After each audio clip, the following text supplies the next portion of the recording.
இந்துக்களுக்கு மகத்தான முக்கியத்துவம் வாய்ந்த இந்தியாவின் மிகவும் பிரபலமான அமர்நாத் யாத்திரை.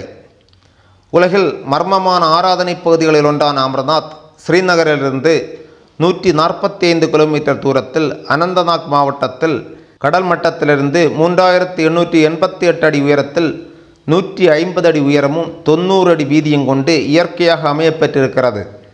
பகவான் சிவன் தன் வாழ்க்கையின் ரகசியத்தை பார்வதிக்கு சொல்லிய இடம் என்று நம்பப்படும் அமர்நாத்தில் குறிப்பிட்ட காலம் மட்டுமே சிவலிங்கம் காட்சியளிக்கிறது. பக்தர்களினுள்ள பக்தியும் அற்புதமும் உருவாக்கும் இச்சிலையானது மே முதல் ஆகஸ்ட் வரையிலான காலங்களில் உருகி மீண்டும் உருப்பெறுகிறது. சந்திரனின் வளர்பிறை தேய்பிறை காலங்களுக்கு ஏற்ப உருவமாற்றம் மேற்கொண்டு பௌர்ணமி தினத்தன்று முழு உருவமாக காட்சியளிக்கும். அமர்நாத் ஆலய உருவாக்கம் குறித்த கதைகள் ஏராளம்.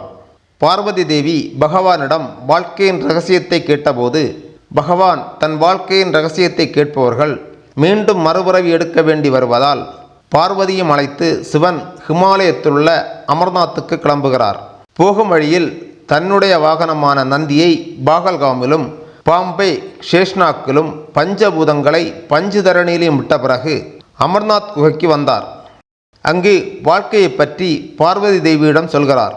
இந்த நேரத்தில் ஏற்கனவே குகைக்குள் இருந்த புறாக்கூட்டிலிருந்து 2 முட்டைகள் அந்நேரத்தில் விரிந்ததன் காரணமாக 2 புறா குஞ்சுக்களும் மறுஉறவி எடுக்க வேண்டி வந்தது. அமர்நாத் செல்லும் வழியில் அந்த புறாக்களை தற்போதும் காணலாம் என்று சொல்கின்றனர். மேலும் ஒரு ஆடு மேய்ப்பவர் இந்த அமர்நாத் குகையில் அகப்படுகிறார். அங்கு அவர் ஒரு முனிவரை காண்கிறார். முனிவர் ஒரு பை நிறைய கல்கரியை கொடுக்கிறார். ஆடு மேய்ப்பவர் வீட்டுக்கு வந்து பையை திறந்து பார்த்தபோது கல்கரி மொத்தமும் தங்கமாக மாறியிருந்தது. முனிவருக்கு நன்றி கூற குகைக்கு திரும்பி சென்றபோது ஆடு மேய்ப்பவர் கண்டது பனியால் உருவாகி இருக்கும் சிவலிங்கத்தை. 5000 வருட பழமையான இந்த ஆலயத்தை கண்டுபிடித்தது இந்த ஆடு மேய்ப்பவர் என்றே நம்பப்படுகிறது. பிறகு எல்லா வருடமும் பனியால் உருவாகும் சிவலிங்கத்தை தரிசிக்க பக்தர்கள் அங்கு வரத் தொடங்கினர். சிவன் பனிச்சிலையின் இடது பாகத்தில் உருவாகும் பனிச்சிலையை கணபதியாகவும் வலது பாகத்தில் உருவாகும் சிலையை பார்வதியாகவும் காண்கின்றனர். சுண்ணாம்பு கற்களால் இயற்கையாக அமையப்பெற்ற அமர்நாத் குகை கோயில் தெற்கு நோக்கி அமைந்துள்ளதால் சூரிய ஒளி நேரடியாக சிவலிங்கத்தில் விழாது. குகையின் 2 துவாரங்களின் வாயிலாக தண்ணீர் துளிகள் குகையின் உட்பகுதியை நோக்கி விழுந்து கொண்டிருப்பதால் உட்பகுதி வேகமாக குளிர்கிறது.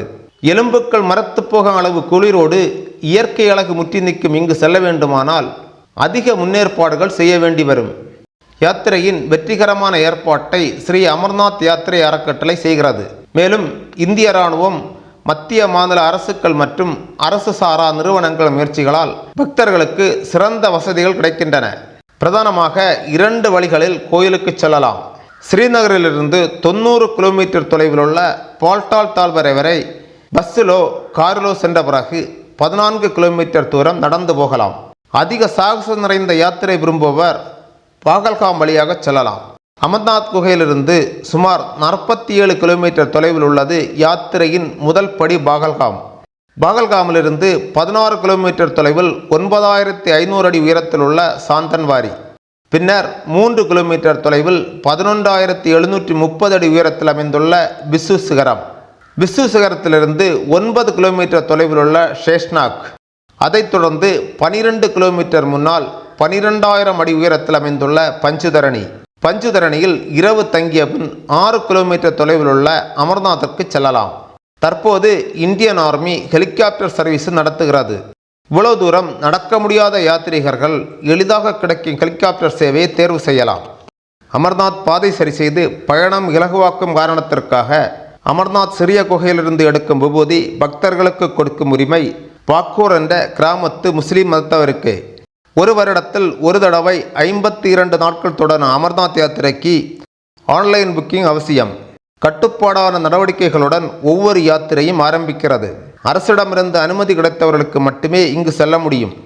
3888 அடி உயரத்தில் அமர்நாத் ஆலயத்துக்கு செல்லும் அனைத்து பயணங்களும் இந்தியன் ஆர்மியின் கட்டுப்பாட்டிலே நடக்கிறது.